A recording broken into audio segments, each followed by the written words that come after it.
Welcome to my channel. ఎలా ఉన్నారు? బాగున్నారా? ఈరోజు మార్నింగ్ బ్రేక్ఫాస్ట్ కోసం గోధుమ రవ్వతో ఉప్మా చేస్తున్నాము. లూజ్ ఉప్మా చాలా బాగుంటుంది, టేస్టీగా ఉంటుంది. ముందుగా ఒక గిన్నెలో ఆయిల్ పోసి పచ్చిమిర్చి, ఆనియన్స్, పల్లీలు, జీలకర్ర, ఆవాలు వేసుకొని ఇలా మీరు చూపిస్తున్న విధంగా కలపాలన్నమాట. అందులోకి ఒక టీ స్పూన్ సాల్ట్ వేసుకోండి. ఒక కప్పు గోధుమ రవ్వ తీసుకొని దాన్ని ఒకసారి బాగా కలపాలి.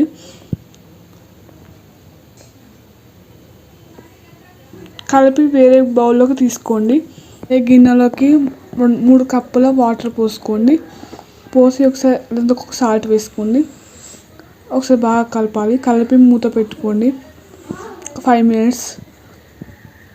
అది అయిపోయాక అందులోకి మనం ముందుగా తయారు చేసిన ఉప్మా రవ్వని వేసి ఒకసారి బాగా కలపాలి, ఉండలు కట్టకుండా ఉండడానికి. ఒకసారి బాగా కలపండి. చూపించిన విధంగా కలిపి ఒక 10 నిమిషాలు మూత పెట్టుకుంటే వేడి గోధుమ రవ్వతో ఉప్మా రెడీ. ఇది ఒక ప్లేట్లో తీసుకొని తింటే చాలా బాగుంటుంది. ఎలా వచ్చిందో కామెంట్ రూపంలో చెప్పండి. దానికి కాంబినేషన్ పల్లీల చట్నీ అన్నమాట. చాలా బాగుంది, టేస్టీగా ఉంది. Okay guys, thank you so much for watching. By.